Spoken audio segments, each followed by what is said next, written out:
Hello everyone, Leif Spork here. I'm basically telling a history of this town here that I'm living in and starting this business, expanding my business to, called Odda, Norway. This is part 3 basically of an ongoing series. I think it's just going to continue on with, I'll probably stop calling it parts. Anyways, I just got back from camping overnight, 2 nights at Moisa Newton. I was there Friday night, Saturday night, went looking for lakes, brown trout.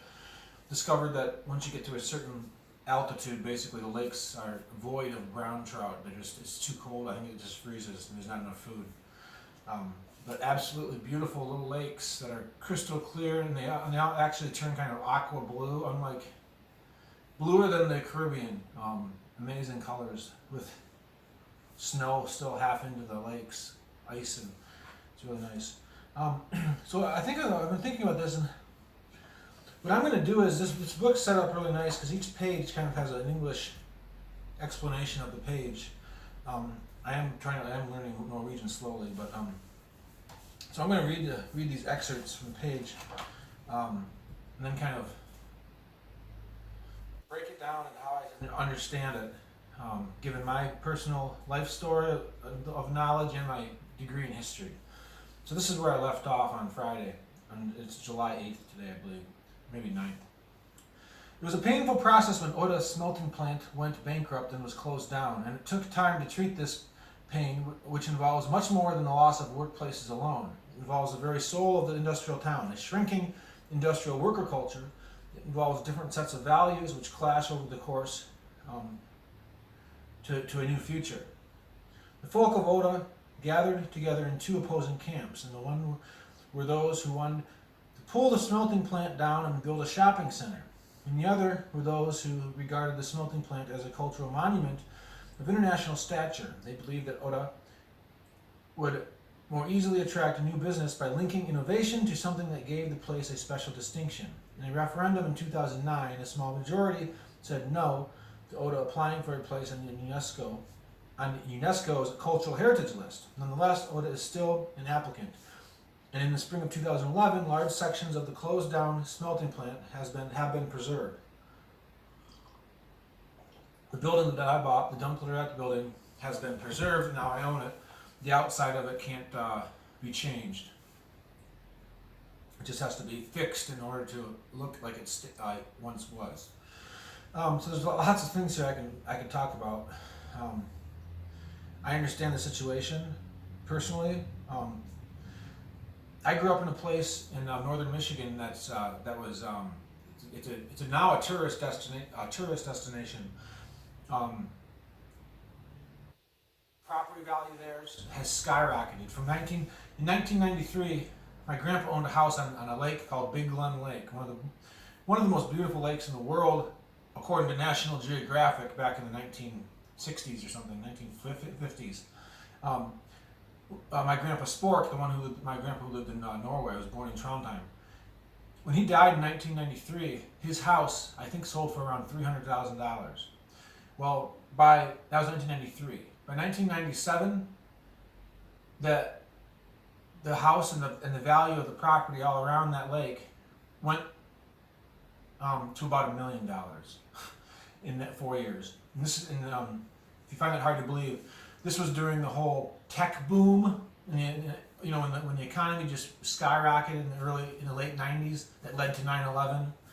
I remember in college in 1997, when the stock market topped $10,000. It just kept going up.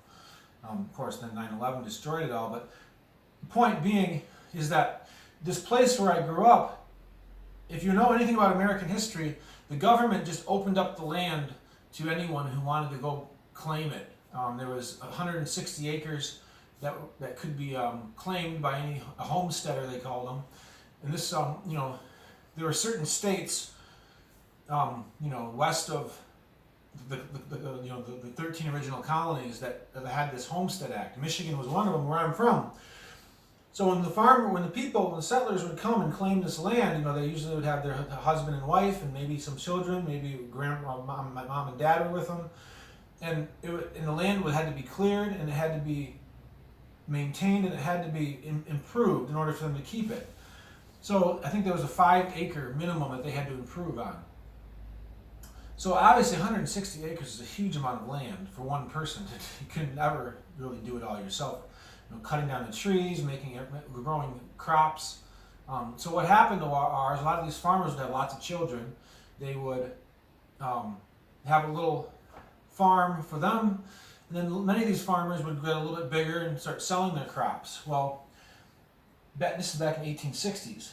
So what happened was, where I'm from, these farmers had all this land, and they had these big farm families, and they were all very neighborly. They actually called them clans, because they would come over in groups. There was a Norwegian clan, there was a Swedish clan, there was a Bohunk or Czechoslovakian clan, there was Germans, there was French. Where I'm from, actually, there was quite a conglomeration of many different groups of immigrants from many different areas of Europe, including Norway and Sweden. So these people would live together, and then they'd go to school together, and they kind of remained friends. A lot of the roads were named Norwegian roads, Swedish roads, German roads where I'm from, Czechoslovakian. So over time, these families would intermingle. Slowly, these families would kind of divide up the property to their children, and after a couple generations, you have a lot of people living in these, especially in these areas that had other economic activities such as tourism. So when I grew up, my class in high school had 54 students, and it was one of the smallest classes. My sister, who was 4 years younger than me, she had like 80 students. Well, now the graduating class was like 30, right around 40. So the population boomed, and now it's shrinking. Kind of what happened here. So you had all this tourism and all these summer people that are moving in, buying property, building their summer homes, their second homes. The farmers, not only can they not support themselves anymore selling their crops because big farm industry is taken over, but they also can't pay the property tax on the land. And then why would you want to hold on to this property if it's worth so much money? So you have you have the indigenous kind, not the indigenous because we have the Native Americans, but you have this indigenous immigrant population that came in the area where I live. They multiplied. They had large families. My neighbors growing up had one of them had the husband and wife. One grew up with like 16 children, and one grew up with 14 brothers and sisters. So you have all these people that can't live. They can't afford to live there anymore. These large families, and they're moving out. And there's this clash because they don't like it. A lot of them don't like it. They don't have their farming friends anymore. Their community has been disabled, dismembered, basically. A lot of these farming communities would have, be, like I said, they were clannish. They're used to having this group to be a part of, and now it's kind of gone. So the same thing has happened here in Odda, and I'm just telling my story because I want you to understand. I kind of understand the situation. However, this book is kind of biased because it talks about, it's focused on the industry, because before the industry here in Odda, there was also a farming community here, a native culture. And then the tourism came in. That changed everything. Then the industry came in, and that changed everything. And now we're back to the town of tourism again. So there's many different stages of how this operates. So right now, I feel like we're on this new tourism boom here. So when I first came here, one of the things that happened was a couple people mentioned to me about how they mentioned kind of the rough side of town, the boondocks, the people, the industrial worker families that are here. They're tough people. They work hard. they work long. They like to have